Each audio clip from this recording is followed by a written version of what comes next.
Shalom Bapak Ibu yang dikasihi Tuhan Yesus. Berbahagia sekali pagi ini kita bisa bertemu kembali. Sebelum kita melaksanakan kegiatan kita sepanjang hari ini, mari kita merenungkan beberapa firman Tuhan. Sebelumnya mari kita berdoa. Bapa, di dalam nama Tuhan Yesus kami mengucap syukur Tuhan. Pagi ini kami boleh bangun dalam keadaan baik, sehat, dan pelihara sempurna tubuh jiwa roh kami, semua oleh karena kasih setia Tuhan. Terima kasih Tuhan Yesus. Pagi ini sebelum kami mulai hari ini, kami mau merenungkan beberapa firman-Mu Tuhan. Kiranya biarlah firman-Mu menjadi berkat, menjadi kekuatan bagi kehidupan kami. Kami sambut firman-Mu Tuhan di dalam nama Tuhan Yesus Kristus. Haleluya. Amin. Bapak Ibu yang dikasihi Tuhan Yesus Kristus, pagi ini berbahagia sekali sebelum kita melaksanakan kegiatan kita. Baiklah, mari kita merenungkan beberapa firman Tuhan yang pagi hari ini saya ambilkan dari 1 Petrus 1 ayatnya yang ketiga, 4, dan 5. Demikian firman Tuhan. Pengharapan, iman, dan kasih berikutnya. Terpujilah Allah dan Bapa Tuhan kita Yesus Kristus yang karena rahmat-Nya yang besar telah melahirkan kita kembali oleh kebangkitan Yesus Kristus dari antara orang mati kepada suatu hidup yang penuh pengharapan, untuk menerima suatu bagian yang tidak dapat binasa, yang tidak dapat cemar, dan yang tidak dapat layu, yang tersimpan di surga bagi kamu, yaitu kamu yang dipelihara dalam kekuatan Allah oleh karena imanmu, sementara kamu menantikan keselamatan yang telah tersedia untuk dinyatakan pada akhir zaman. Amin. Sampai sedemikian jauh pemberitaan firman Tuhan pagi ini. Bapak Ibu yang dikasihi Tuhan Yesus Kristus,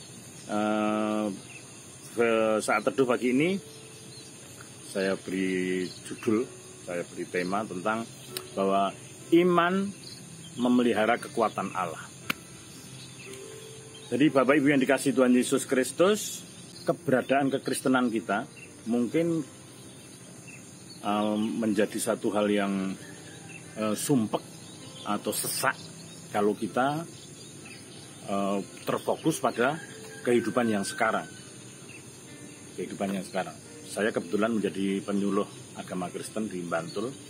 Ada banyak kepentingan kita yang kadang tidak terakomodir dengan baik, karena ya kita minoritas lah begitu, karena kepentingan kita mungkin karena demokrasi kita demokrasi voting-votingan, jadi ya kadang kita kalah di dalam voting. Tapi ya memang pengajaran kita di dalam Tuhan untung harus mengalah. Kalau direcoki di sini ya kita pindah-pindah, seperti perenungan pada beberapa hari yang lalu yang harus mengalah, seperti yang diajarkan oleh Bapak Isa. Kali sumur sini direcai mengalah, kali sumur ini mengalah. Dan akhirnya Tuhan menyatakan kemuliaannya. Demikian juga dalam kehidupan kita. Yang menarik di sini di ayat yang keempat, saya tersentak itu, untuk menerima suatu bagian yang tidak dapat binasa, yang tidak dapat cemar, dan yang tidak dapat layu, yang tersimpan di surga bagi kamu. Jadi bagian hidup kita, perjuangan kita hari ini menjadi orang Kristen tidak sia-sia, karena yang kita perjuangkan adalah hal yang luar biasa, hal yang tidak bisa cemar, hal yang tidak bisa layu, dan tidak bisa binasa, dan itu tersimpan di surga bagi kita. Alangkah berita ini satu hal yang menggembirakan, ada jaminan, karena kalau kita runut, siapa yang menulis firman ini? Ini bukan ditulis secara sembarangan, dikatakan di ayat awal itu, saya Petrus, rasulnya Yesus Kristus, menulis surat. Jelas ini suratnya ini dari siapa? Tidak mungkin Rasul Petrus menulis sembarangan, menurut kemauan dia sendiri, tapi pasti karena diilhami oleh wahyu Tuhan. Jadi diilhami oleh roh Tuhan. Dan yang menarik dalam perjuangan iman kita itu ada istilahnya bagian yang harus kita lakukan, yaitu iman.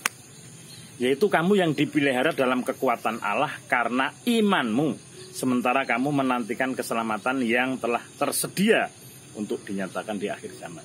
Jadi keselamatan kita sudah tersedia di akhir zaman. Tidak bisa tidak bakal tertukar. asal iman kita tetap teguh kepada Tuhan Yesus.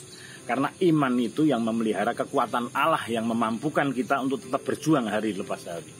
Baik yang hari ini kita menjadi karyawan, jadi buruh, jadi guru, jadi pegawai negeri, mahasiswa, apapun yang kita perjuangkan. Kalau misalnya kita masih kecil, jangan merasa kamu kecil, karena dalam kekecilanmu itu ada Tuhan yang besar. Kalau kamu bertekun dari hal yang kecil, pasti suatu saat akan dinyatakan hal yang besar.